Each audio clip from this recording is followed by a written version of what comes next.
ಹುಣಗುಂದ್ ಮತಕ್ಷೇತ್ರದ ಮಹಿಳಾ ಮೋರ್ಚಾದ ವತಿಯಿಂದ ನಾರಿ ಶಕ್ತಿ ವಂದನಾ ಯಾತ್ರೆ ಹಮ್ಮಿಕೊಳ್ಳಲಾಗಿತ್ತು. ಈ ವೇಳೆ 2024ಕ್ಕೆ ಮತ್ತೊಮ್ಮೆ ಮೋದಿಜಿ ಅಧಿಕಾರಕ್ಕೆ ತರುವ ನಿಟ್ಟಿನಲ್ಲಿ ಮಹಿಳಾ ಮೋರ್ಚಾದ ನೇತೃತ್ವದಲ್ಲಿ ಪ್ರಮುಖರು, ಪಕ್ಷದ ಉತ್ಸಾಹಿ ಮೋದಿ ಅಭಿಮಾನಿಗಳು ಹಾಗೂ ಕಾರ್ಯಕರ್ತರು ಬೈಕ್ ರ್ಯಾಲಿಯಲ್ಲಿ ಮತ್ತೊಮ್ಮೆ ಮೋದಿ ಎಂಬ ಘೋಷಣೆಯೊಂದಿಗೆ ನಗರದಲ್ಲಿ ಪ್ರಮುಖ ಬೀದಿಗಳಲ್ಲಿ ಸಂಚರಿಸಿ ಕಾರ್ಯಕ್ರಮ ಯಶಸ್ವಿಗೊಳಿಸಲಾಯಿತು.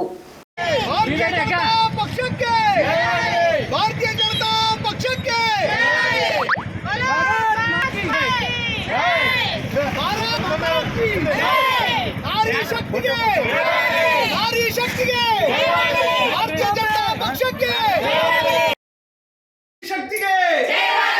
नरेंद्र मोदी जी ಅವರಿಗೆ नरेंद्र मोदी जी ಅವರಿಗೆ भारतीय जनता पक्षಕ್ಕೆ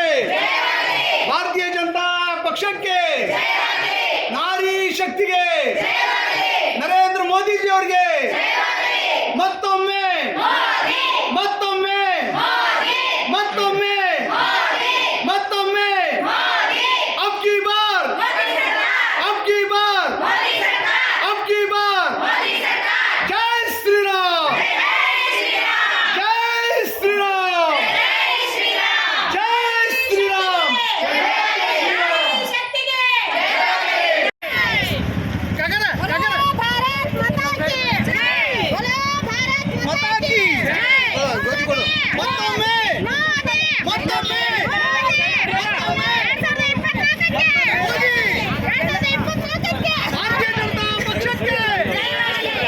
slogan